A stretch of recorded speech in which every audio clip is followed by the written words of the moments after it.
কিছুদিন আগেই আমরা সকাল সকাল বেরিয়ে পড়েছিলাম তিনজন মিলে মা শ্যামসুন্দরী মন্দিরের উদ্দেশ্যে।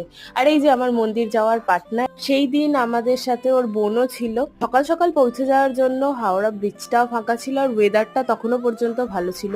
আমরা বাস থেকে নেমেছি রাজাবাজার সায়েন্স কলেজের সামনে। যেহেতু ফার্স্ট টাইম ছিল, আমরা রাস্তাটাও সেভাবে জানতাম না, ম্যাপ দেখে যাচ্ছিলাম।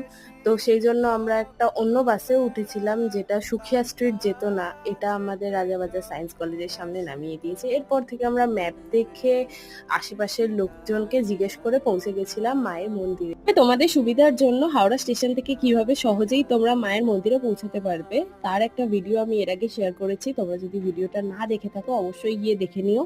আমরা মন্দিরে পৌঁছে গিয়েছিলাম সকাল 9টার সময়, আর ওখানে জানতে পারি মন্দিরে মায়ের আরতি শুরু হয় দুপুর 1টা থেকে। আর এই মাঝের টাইমটায় আমরা আরো দুটো মন্দির ঘুরে নিয়েছিলাম, সেই ভিডিও আমার নেক্সট পার্টে আসছে। ততক্ষণ চ্যানেলটা সাবস্ক্রাইব করে রেখো।